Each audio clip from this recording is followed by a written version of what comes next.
Aaron Pamajuan has been coming to this very spot every spring as long as he can remember.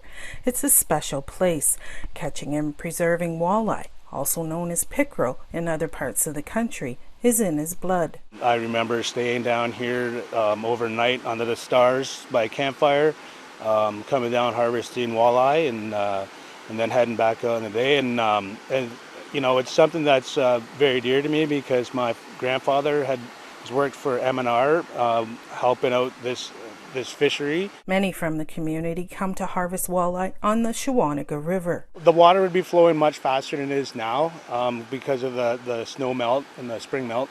And you would see you know, thousands of walleye coming in to spawn. They'll come in after ice out, and once the water temperature reaches around 8 to 10 degrees or so, they'll start their spawn. And we'll also have members that come down and harvest the walleye traditionally with spears, and that's to feed their families. At the same time, this is when Pamajuan, the community's fish hatchery operator, and others come to help preserve the walleye population. We'll harvest eggs from the females. We will harvest males as well.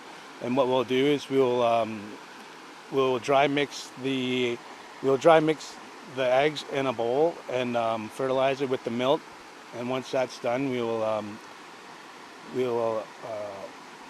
give it a clay bath, which will take off the stickiness of the eggs.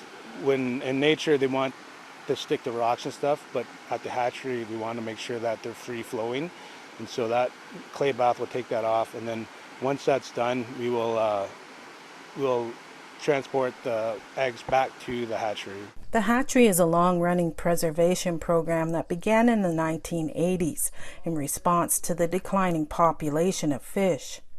Wayne Pamajuan was the chief when it began. He's proud of what it's become. As far as I know, Shawanaga River is probably recognized as one of the best fisheries now along Georgian Bay. And it didn't happen by itself. It happened with the work my people did there and their contribution towards the preservation of that fishery. Pamajuan says each year the hatchery has produced 3 to 5 million fry into the waterways.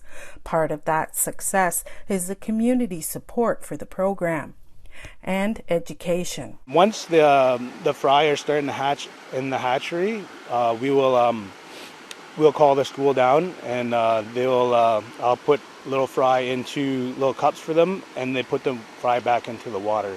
So that shows them that, okay, here there's that whole cycle here. That fish that gave me life, gave its life to give me life, and I'm giving that life back to the water. According to Pamajuan, when this new hatchery is up and running, it will have the capacity to hatch over 8 million walleye fry and produce close to 200,000 advanced fingerlings, giving them a better chance of survival once released. It's expected to be ready by next spring. Annette Francis, APTN National News, Shawanaga First Nation.